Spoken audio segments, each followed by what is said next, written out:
ည7 နိုင်ခွဲ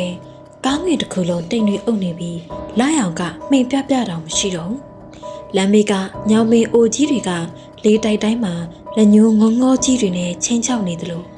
ကိုထွန်းဟာဆိုင်ကယ်ကိုအားဆိုင်မောင်းနေတယ်။နောက်ကထိုင်ပြီးတော့လိုက်လာတဲ့ဘိုးထောင်ကတော့သူ့ရဲ့ပခုံးကိုအတင်းဆုပ်ကင်ထားပြီးတော့ဘေးပင်ညာကိုမရဲတရက်ကြည့်နေမိတယ်။ဟက်ကောင်ကိုထွန်းမြင်မြန်မောင်းစမ်းပါကွာဒီလမ်းကရွာဟောင်းတုတ်တန်ပေးရဖြတ်ရတာငါစိတ်တဲ့တမျိုးကြီးပဲကိုထွန်းကတပြင်းချပြီးအေးပါကွာငါလည်းသိပါတယ်ဒါပေမဲ့ဆိုင်ကယ်ကမီးရတိတ်ကမကောင်းတော့ဒီကြားထဲမိုးကလည်းရွာနေတော့လမ်းတွေကချောနေတာမင်းဖျားစာလေးဘာလေးရွတ်နေစမ်းပါလို့ပြောလိုက်တဲ့အချိန်မှာပဲဆိုင်ကယ်ကရုတ်တရက်ထိုးရက်သွားတယ်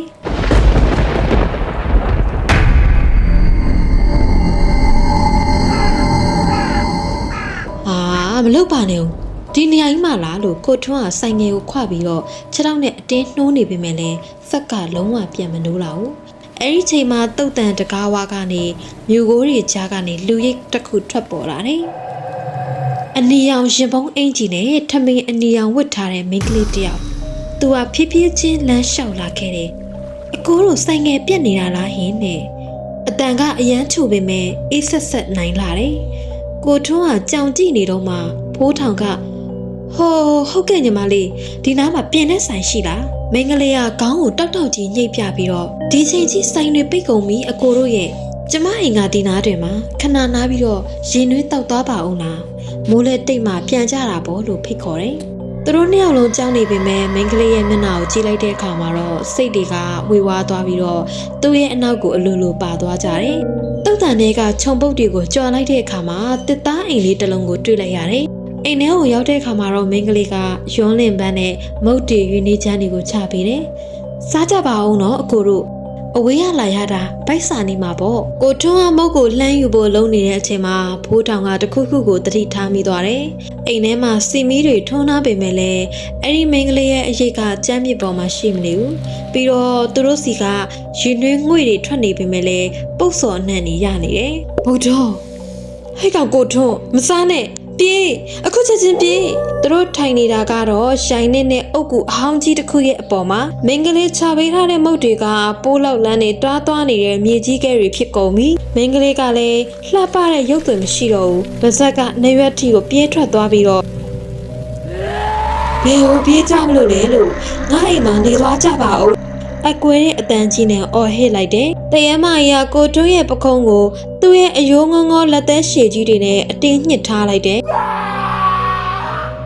ကိုတွန်းကနာကျင်လုံးလုံးအော်ရင်သူ့ရဲ့လက်ပင်မှာဆွဲထားတဲ့ငွေရောင်အဆောင်လက်ဖွင့်ကိုဆွဲထုတ်ပြီးတော့တရမစီကိုပြစ်ပေါက်လိုက်တယ်။အဆောင်လက်ဖွင့်နဲ့ထိမိတဲ့အချိန်မှာတော့တရမစီကနေမီးကိုးတွေထွက်လာပြီးတော့မြေကြီးထဲကိုကျုံဝင်ပြောက်ကွယ်သွားတော့တယ်။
နောက်တနေ့မနက်မှာတော့ကိုထွန်းဟာသူ့ရဲ့ပခုံးကိုပြန်ကြည့်လိုက်တော့လက်သေးရ၅ခုကအမာရွတ်ဖြစ်ထင်ကျန်နေခဲ့တယ်။အိမ်တွေကစားပြီးသူတို့နှစ်ယောက်က